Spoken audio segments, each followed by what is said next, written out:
1985 marked the beginning of a string of brutal robberies that rocked South Florida. Two masked men used military weapons in a violent spree that threatened innocents. But no one knew who they were or where they would strike next. Before the FBI could stop them, lives would be lost, and law enforcement would be changed forever.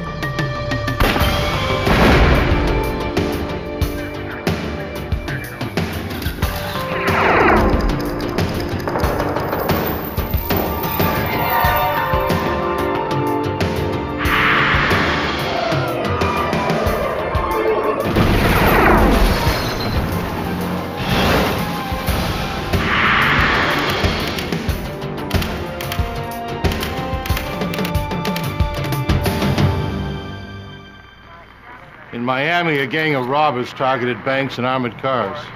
They carried assault weapons and weren't afraid to use them. They struck during the day and sometimes twice a day. For a while, they seemed unstoppable. I'm Jim Kallstrom, former head of the FBI's New York office.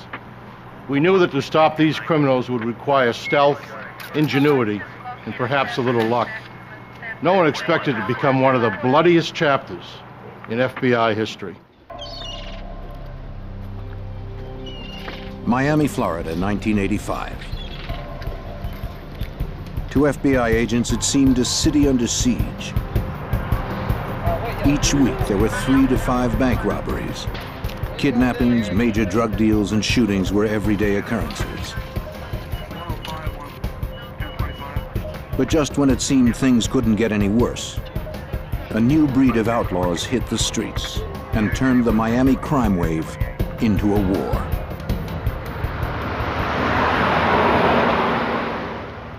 On October 8th, an armored car courier made a scheduled pickup at a steak and ale restaurant. The driver waited for his partner to return, unaware that 2 heavily armed men were also waiting nearby.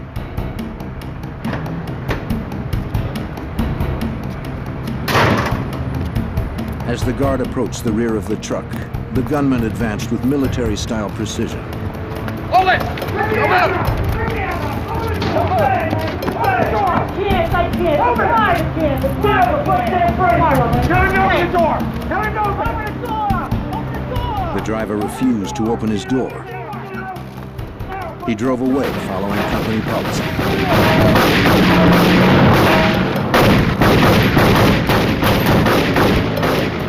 The subjects retreated to a getaway car and attempted to camouflage their escape with a military-issue smoke grenade. The Metro-Dade County Police and the FBI responded to the scene. Robberies of armored cars and banks fall under FBI jurisdiction. The supervisor of the Miami FBI's Violent Crimes Unit was Special Agent Gordon McNeil. There were basically no clues as far as who these individuals were.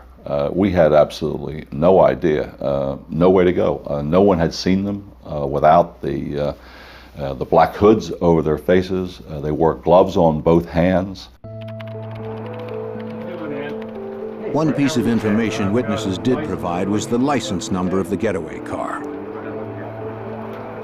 Agents tracked the number and learned the car had been stolen a month before. But the lead was a dead end. The robbers had escaped with only $2,800. But their use of military weapons and commando tactics convinced Agent McNeil they would probably strike somewhere in Miami again. But where and when? The answer came just 8 days later. At a busy supermarket on South Dixie Highway, another armored car arrived to make a scheduled pickup. A courier returned to the truck with several money bags filled with cash and receipts.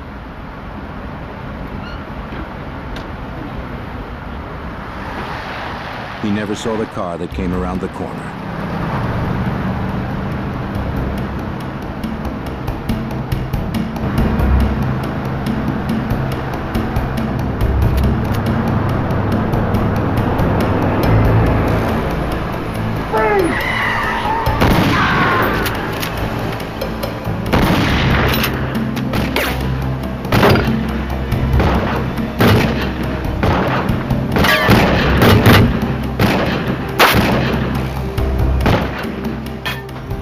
robbers escaped empty-handed.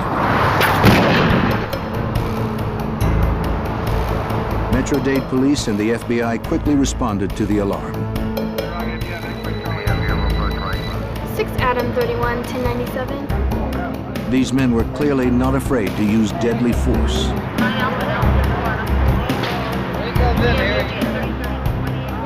The courier would later die from his injury. While he was taken to the hospital, agents interviewed his partner. As he described the gunmen, it quickly became obvious they were probably the same men responsible for the previous robbery at the Steak and Ale restaurant. There was no money taken in that particular robbery, but there were a number of shots fired. So the ante was still going up here as far as I was concerned because of the continued use of violence by these two individuals. Ballistics evidence would further confirm the connection between the two robberies. Investigators found double-aught buckshot from a 12-gauge shotgun, 45 caliber bullet casings, and 223 shell casings. The 223s seemed most significant. And the identification division of the firearms unit of the FBI laboratory compared those two shell casings and said they were fired from the same weapon. So we definitely had a link now between the Winn-Dixie attempt and the Steak and Ale robbery. Two violent robberies were linked to the same masked gunman, but there were no leads to their identities. Because they had not scored any cash at the Winn-Dixie robbery and so little at the Steak and Ale, investigators were certain they would soon strike again. 2 weeks later, on Friday, November 8th, a third robbery occurred. This time a bank job at the Florida National Bank. As a teller and a guard walked from the main building to the drive-thru, two masked gunmen emerged from a car.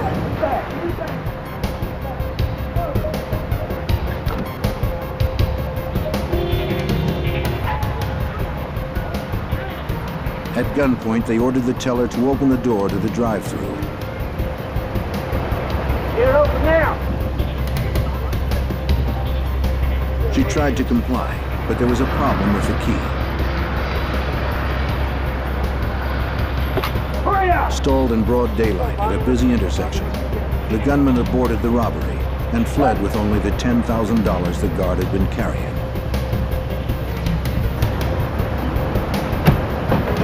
Within minutes, local authorities and the FBI Violent Crimes Unit responded to the scene of the crime.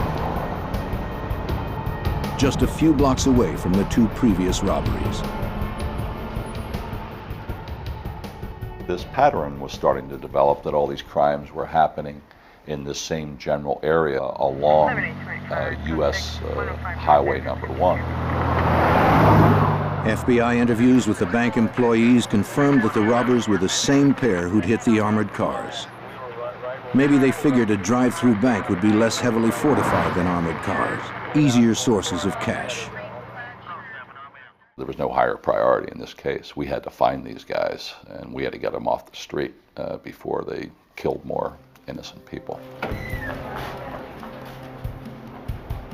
But just an hour and a half later, they hit the Professional Savings Bank only 18 blocks away. Get your hands up! Get your hands up! Get on over there! Get out of the ground! On the ground now! Get out now! Get down! Get down! You, come here! Come on over here! Come on, you! Come over here! The robbers quickly took control of the lobby. At gunpoint, both customers and employees quickly followed their orders. With their masks and high-powered weapons, no one doubted they meant business.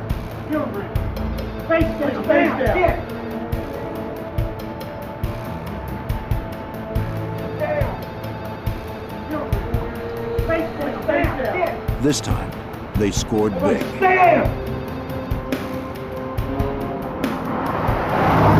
They raced off with over $41,000, delivered earlier that day by Wells Fargo.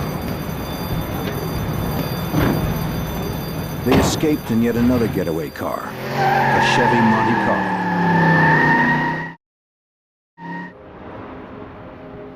Witnesses had little to tell agents.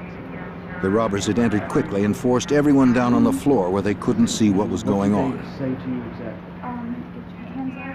But since the men had actually been inside the bank this time, perhaps the security cameras had captured them on tape.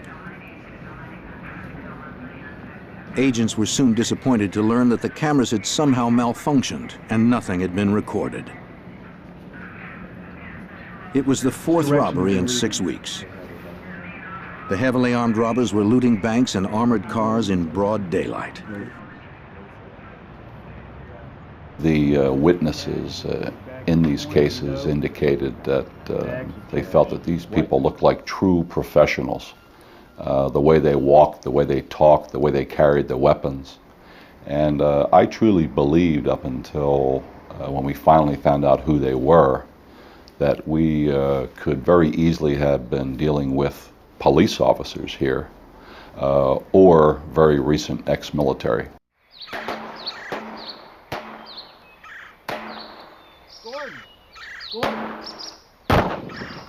With such violent criminals on the loose, agents honed their own skills on the firing range. They worked the case relentlessly, exchanging whatever slim leads they had. But nothing panned out. 2 months went by without another robbery, and still there were no leads.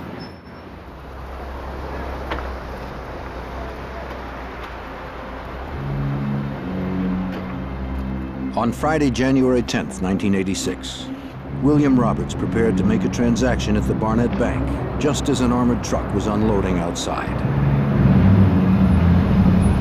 He looked up from his checkbook and watched as 2 masked robbers shot the guard in the back. As the guard lay on the ground, one of the gunmen shot him twice more.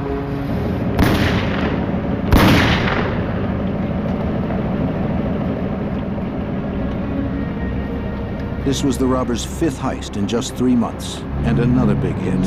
They fled with $54,000.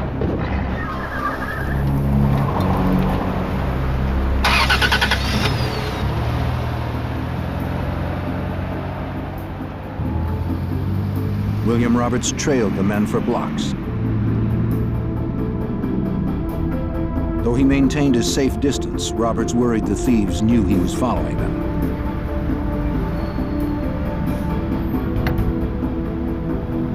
Still, he stayed on their tail and noted their license tag and car model.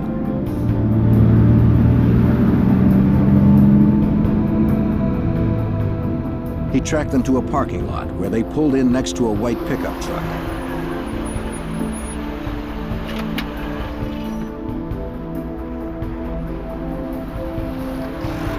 Roberts parked across the street and continued to watch them. He noted the make and model of the pickup truck, but could not see the tag number. After driving off, Roberts would flag down an officer and tell him the story.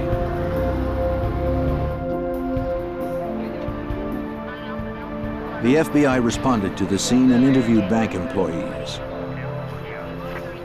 They found several .223 rounds, later determined to be fired from the same weapon used in the first 2 robberies. Nearby FBI agents examined the getaway car the robbers had left behind. But William Roberts was the star witness. Thanks to Roberts, the FBI had the first big break in a 3-month string of violent robberies. A check on the license tag of the getaway car revealed the car was registered to a man named Aureliano Brielle. Agents prepared to pay him a visit. Since the car had never been reported stolen, they suspected Brielle was involved in the crimes. They dressed for safety.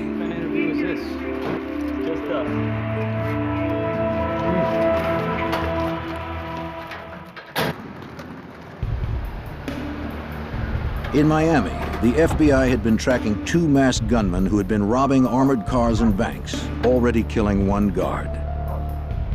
Now agents had located the registered owner of one of the getaway cars. On January 14th, Special Agent Morales and a partner arrived at the home of Aureliano Brielle, the registered owner of the car. A woman opened the door.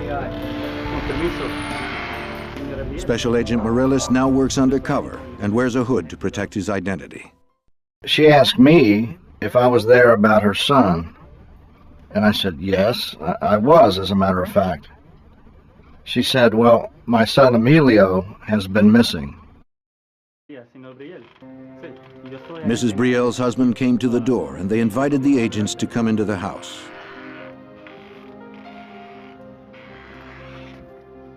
Mr. Brielle explained that his son Emilio had disappeared 3 months ago with the family car, which he borrowed to go target shooting in the Everglades. The Brielles had filed a missing persons report, but heard nothing. They had hoped the agents brought news of their son. But both the Brielles and the agents would be disappointed. The FBI knew nothing of the young man's whereabouts. And as the interview progressed, Agent Morales grew certain the Brielles knew nothing of the robberies. The conclusion at the end of the day was that the Brielle family was not involved. They were victims. Their car had been stolen and their son was missing.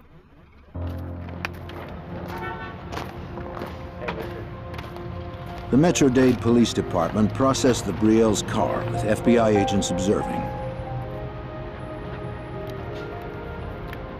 But evidence technicians found no fingerprints or anything else to advance the case. The next 2 months were quiet again, though the robbers remained on the loose. Agents worked other cases as they continued to mine every possible resource for clues. Then on March 14th, Special Agent Ben Grogan told a skeptical Agent Morales about a newspaper article he believed was related to the case. I guarantee it. That car right there. The article reported the attempted murder of a man named Jose Collazo 2 days earlier. 2 men had shot Collazo multiple times. Then they had stolen his gun and his car, a black 1982 Chevy Monte Carlo. Guarantee I'm right. Grogan swore that the vehicle would be the bank robber's next getaway car. While it seemed to some agents nothing more than a hunch, they respected Grogan. Car and disappeared. Shot him 4 times with the arm, through the face. At 53, he was a career agent with 25 years on the job, including time as a SWAT team leader. Is he still alive? Yeah, he got up, walked 1.5 miles to a convenience store, made a phone His colleagues called him the doctor because he could do jobs no one else could do. What do you think? Check on these plates. So they took a chance on his hunch. Get on it. Good job. Mr. Collazo, tell me what happened. These 2 guys. Grogan and another agent visited Collazo in the hospital. They were 2 white males. 2 white males. Collazo was in rough shape, with wounds to the side of his head, his arm, and his back. But he managed to tell the story of his nightmarish afternoon in the Everglades. Collazo had gone to a recreational trail near a lake, where gun owners often practice target shooting. He was firing his .22 when 2 men drove up beside him. How you doing?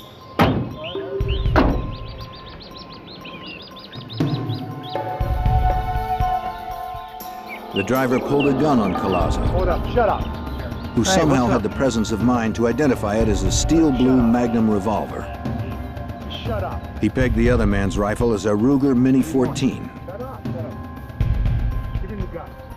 Give him the gun. When the assailants demanded Collazo's guns, car, and wallet, he complied.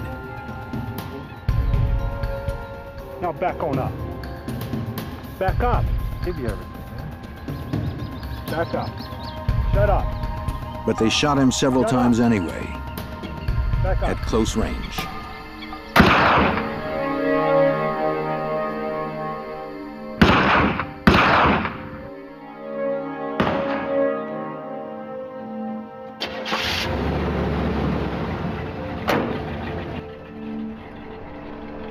Then they left, taking Collazo's Monte Carlo and their own F-150 pickup truck.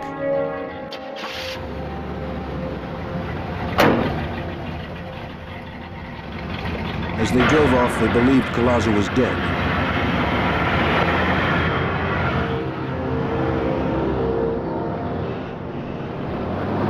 He was just waiting until the shooters were gone. Then he would rally what little strength he had to survive.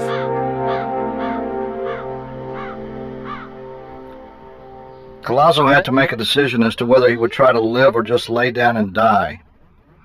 And Collazo said he chose to try to live. So he picked himself up out of that lake and walked almost a mile after being shot 3 times to seek help.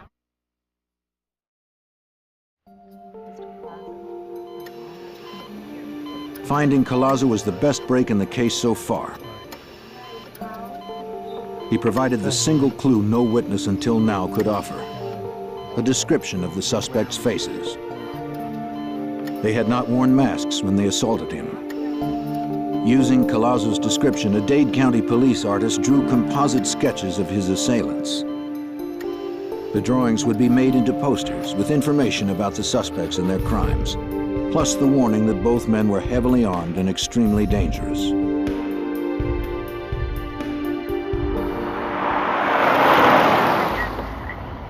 Retired Special Agent John Hanlon, a 22-year FBI veteran then assigned to the Violent Crimes Unit, remembers what Collazo said. Collazo was able to give a description of the guys. He told us about the white pickup truck. He was shot in the same general area as we thought Emilio Brielle had disappeared. In the coming days, agents stepped up their efforts. They conducted a grid search of the streets crossing South Dixie Highway in the vicinity of the bank robberies. I got the agents together. After I told them what I had on my mind, they looked at me like I was crazy. But I said, I want you to go down between 88th Street on South Dixie Highway and 185th Street and come up with any license numbers on white Ford F-150 pickup trucks. Something just told me in my gut that perhaps, who knows, we're trying to make our own luck. What is it, 1,000,000 to 1, 10 million to 1? I don't know. But they came back with the license numbers of 10 white Ford F-150 pickup trucks. Computerized checks of the license numbers would reveal the owners' names. Agents would then request driver's license photos from the Department of Motor Vehicles. Perhaps if Collazo saw the photos, he could identify the truck's owner. But in 1986, technology was slow, and before the photos came back from the DMV, the robbers struck again. On Wednesday, March 19th, just 1 week after Collazo's assault. Get your hands up! Get your hands up! Turn around! Get out! Get out! Get down! On the floor! Both of them! Come on out! Get out! The thieves hit another bank on South Dixie Highway. Back up! Get out! Come on! Get out!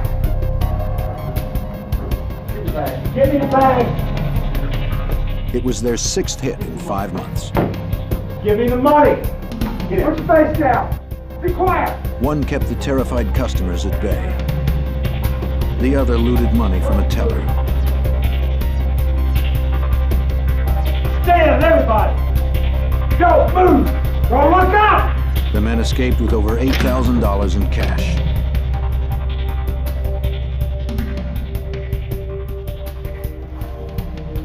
As customers and employees recovered from the assault, an off-duty customs official who had seen the robbers flee called police. He'd noted the make of the getaway car, a black Chevy Monte Carlo, and the tag number, NTJ 891. Just as Agent Grogan had predicted, it was Jose Collazo's car.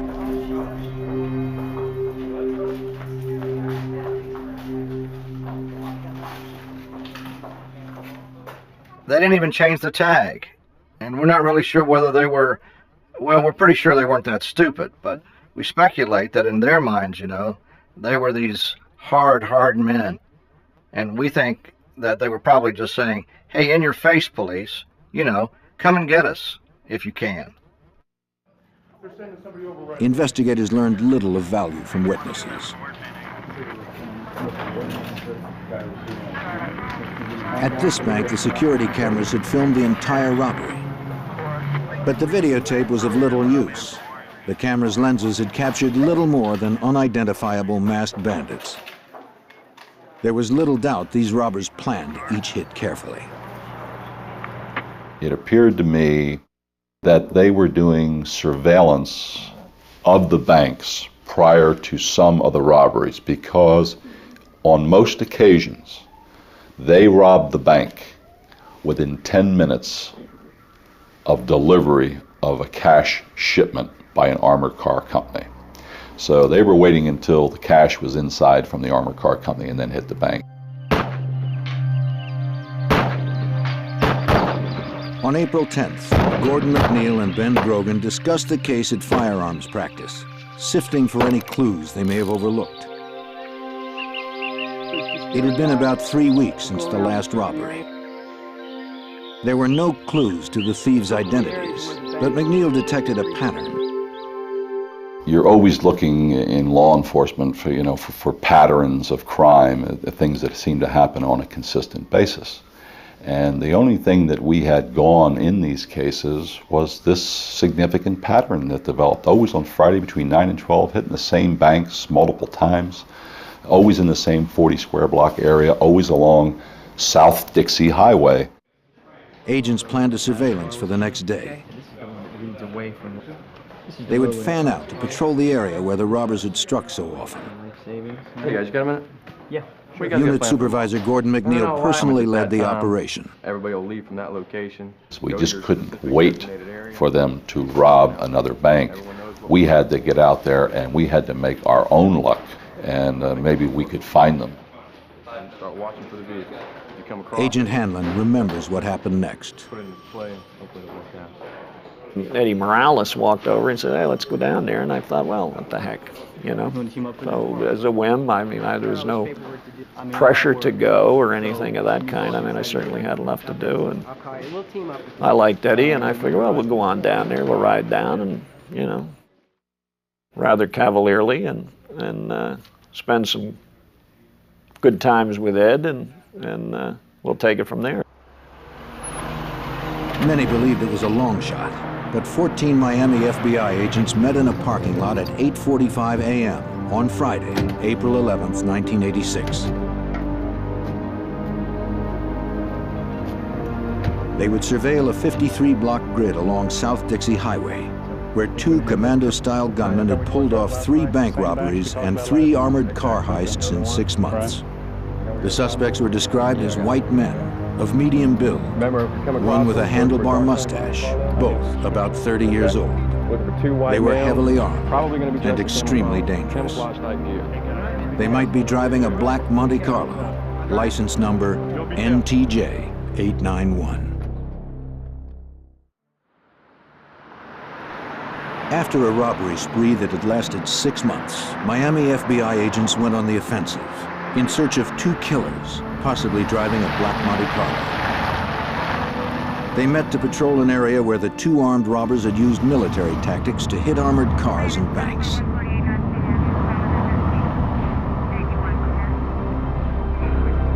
All would be stationed along the major thoroughfare of South Dixie Highway.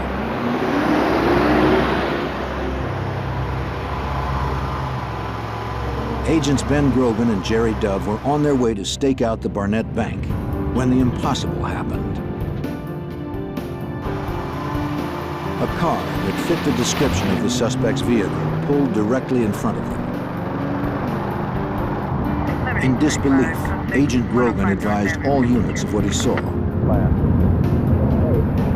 Attention all units, we're behind. Gordon McNeil remembers the call.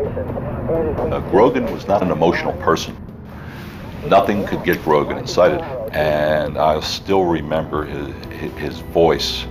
He said, "We are behind a black Chevrolet Monte Carlo, Dade, Florida tag, NTJ 891. He said, "That's the tag, isn't it, Gordo?" I mean, he was just incredulous. Agents Morales and Hanlon were stationed at the Professional Savings Bank when they heard Grogan's call. They began to search for their colleagues. Hanlon was driving, with Morellis working the radio. Hanlon tried to get a gauge on Grogan and Dove's location. And I remember saying to Eddie, call Ben, tell him to start calling the cross streets so we'll know how close we're getting. Before Eddie had a chance to go on the air, Ben starts calling off the cross streets, and we're hitting those cross streets, one after another, so we were real close to them. After proceeding south for several blocks, Hanlon and Morellis closed in behind them. The robbers soon suspected they were being followed. Whether they knew their pursuers were FBI or not, the suspects wanted to lose them. They took a right turn on 117th Street into a residential neighborhood, quiet at this time of day.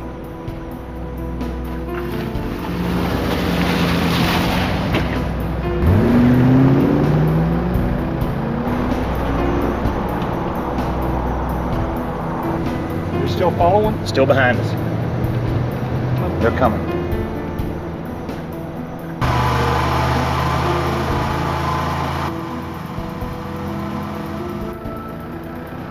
They turned right again, trying to lose the tail.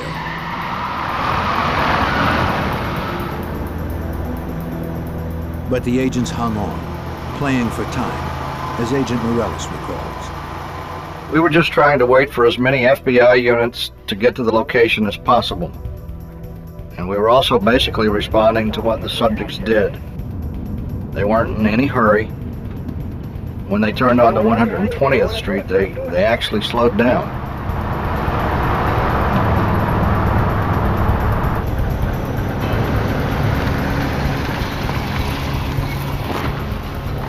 The caravan continued on, with the agents always concerned about endangering innocent bystanders.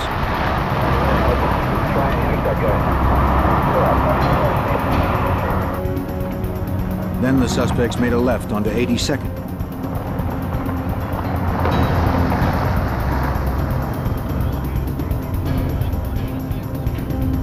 It appeared they were heading back to the busy highway, where civilians would be at risk should a confrontation turn violent.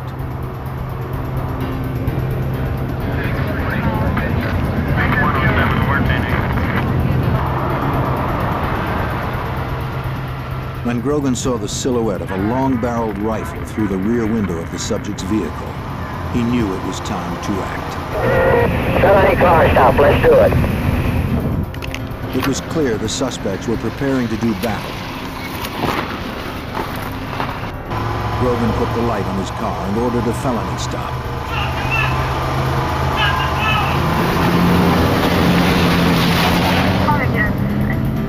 Grogan pulled alongside the suspect's car and ordered them to stop. The suspects ignored the order, and Grogan pulled ahead of them, blocking their escape.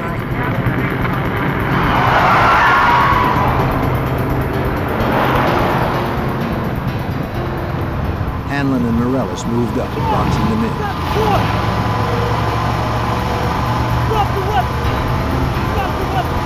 The sight made an indelible impression on veteran agent John Hanlon.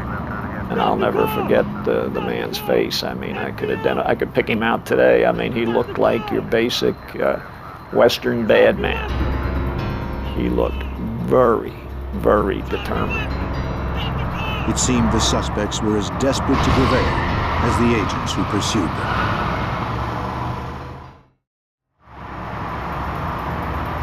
Two heavily armed fugitives had ignored FBI orders to stop their vehicle. Special agents now tried to force them to comply.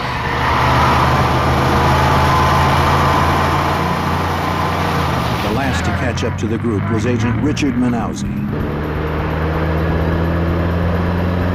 As he pulled behind the suspect's car, he saw one of the gunmen take aim at Morellis and Hanlon. Manauzi rammed the fugitive's car from behind.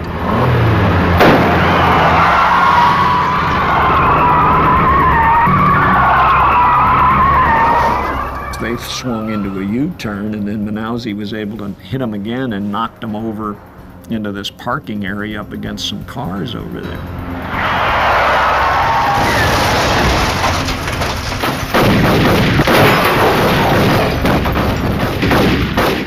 McNeil opened fire with a Mini-14 assault rifle. Outgunned, Agent Manalzi crawled to cover. Agent McNeil arrived seconds later, firing at point-blank range.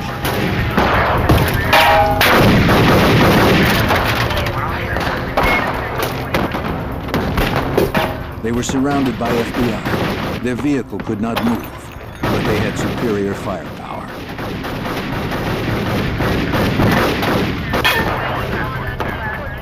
And they refused to surrender.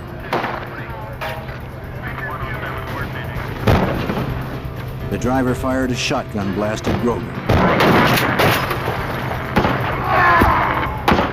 McNeil hit the driver in the neck.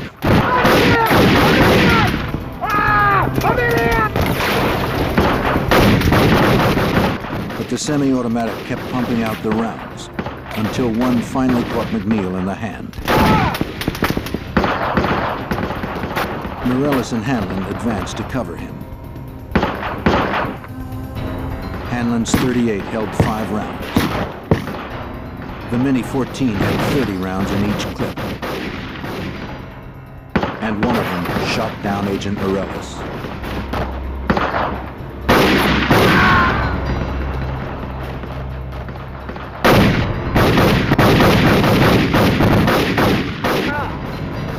It was all one continuous recollection. It was like 1 second I'm looking at Gordon McNeil's back, trying to maneuver to his left, and the next second is blue sky. And I looked at my left arm, and my left arm was completely shattered. It was like roadkill.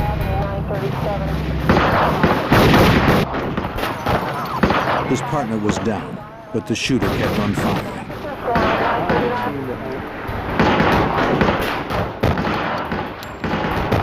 But when he tried to escape out the window, Jerry Dove hit him in the chest with his 9mm.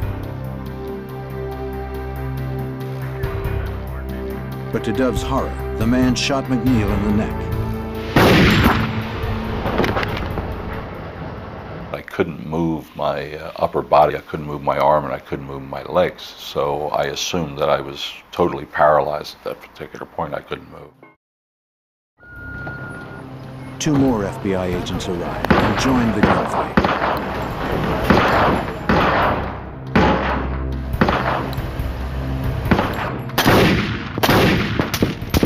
By now, the shooter had been hit 4 times, but he continued to advance and fire.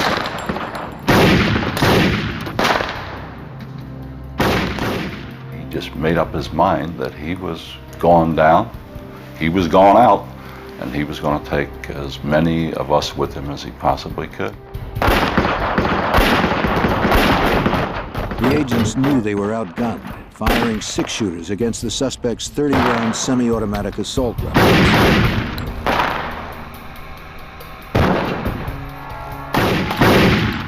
Dove and Grogan were forced to retreat behind their car to reload. Hanlon, too, reloaded. But the shooter kept on coming.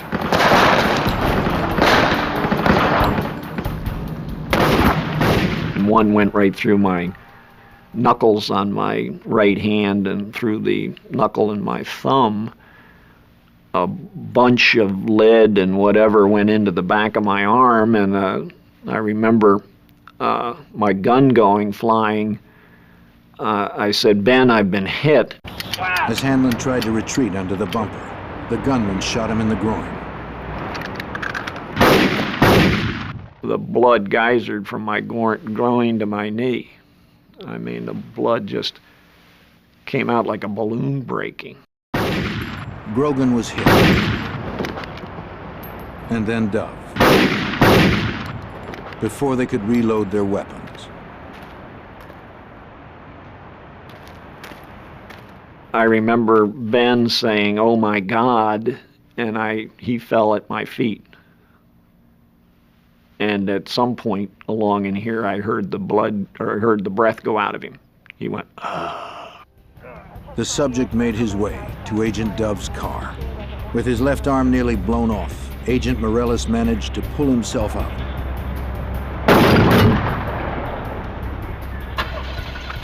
The shooter was trying to flee, and Morales had to stop him.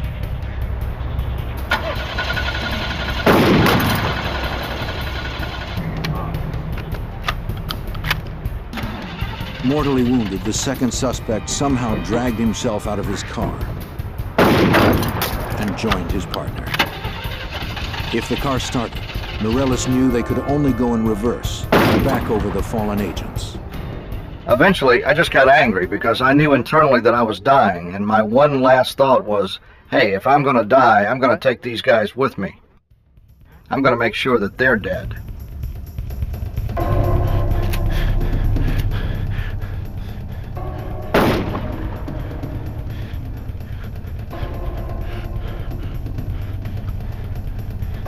With his shotgun empty, Morales changed to his revolver and staggered forward, firing at the subjects.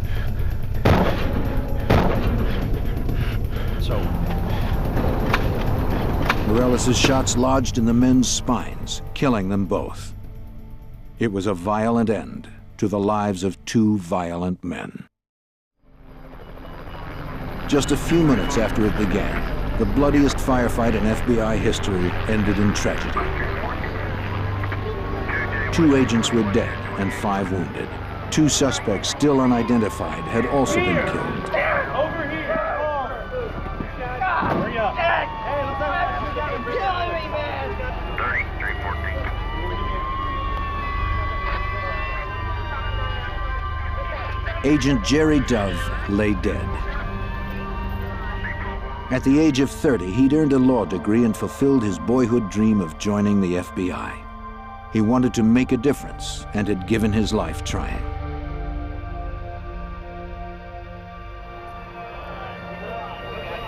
His partner, Ben Grogan, had also perished in the firefight.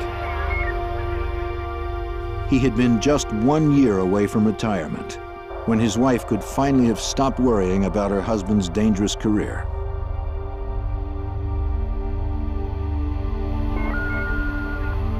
Crime scene technicians arrived at the site. Metro-Dade County Homicide Bureau Sergeant David Rivers was also there. Rivers had the Herculean task of reconstructing 5 minutes of living terror. That would take weeks.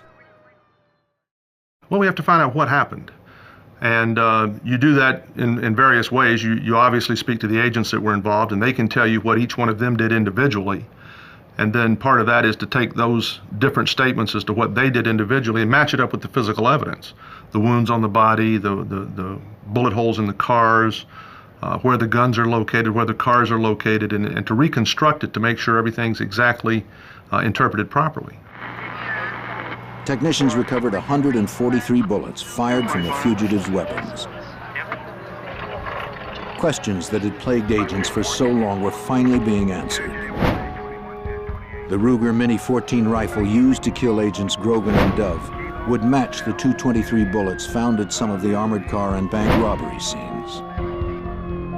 In fact, the FBI crime lab could now forensically link the killers with several of the earlier heists. And from fingerprints, the agents soon identified the subjects as 32-year-old Michael Lee Platt and 34-year-old William Russell Maddox. But one question remained. What kind of men had wreaked this destruction, and why? Agents could not have been more surprised by what they learned from the killer's friends and neighbors.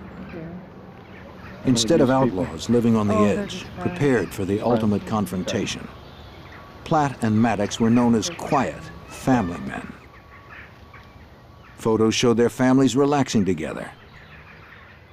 Platt had a wife and 3 children. Maddox was a single dad. They were partners in a landscaping business. But further investigation gave up the lie of their double life.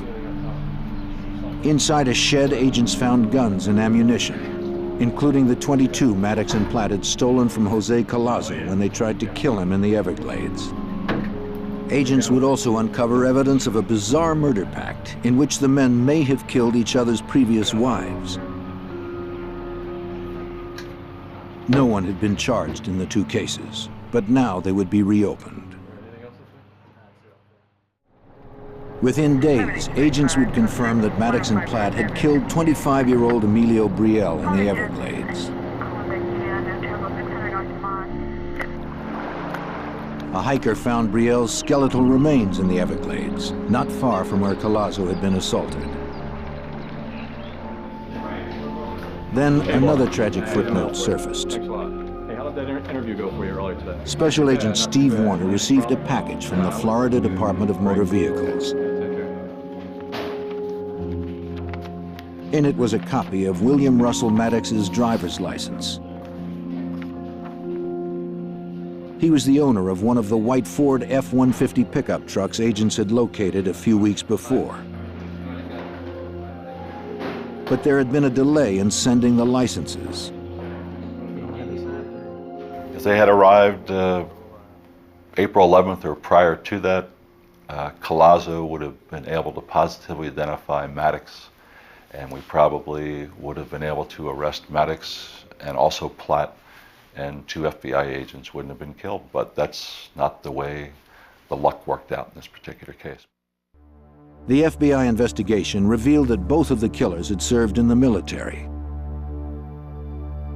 Platt had been a Ranger, a member of the Army's elite First Strike Force, which explained the pair's commando tactics, fundamentally different than training received by law enforcement.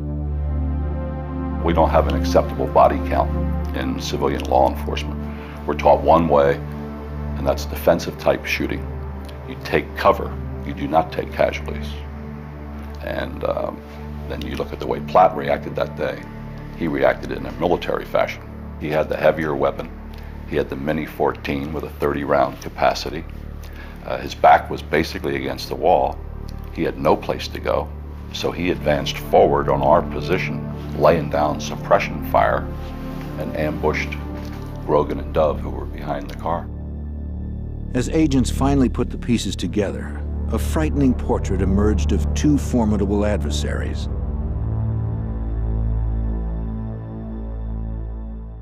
At the end of the shooting, Platt had 11 hits, Maddox had 6 hits. Platt was literally shot to pieces, and he kept fighting and fighting and fighting and fighting until he ran out of breath. He fought to the last. They were going to die, it's just they weren't dying fast enough. And they weren't prepared to lay down and die. Yeah. They weren't about to give up.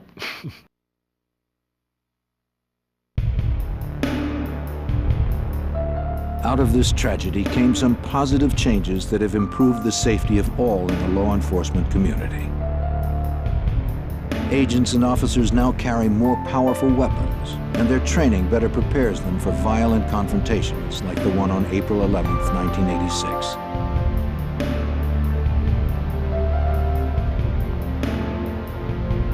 As hundreds mourned the deaths of 2 dedicated and selfless FBI agents, those in law enforcement have looked for meaning in the tragic events of that April morning.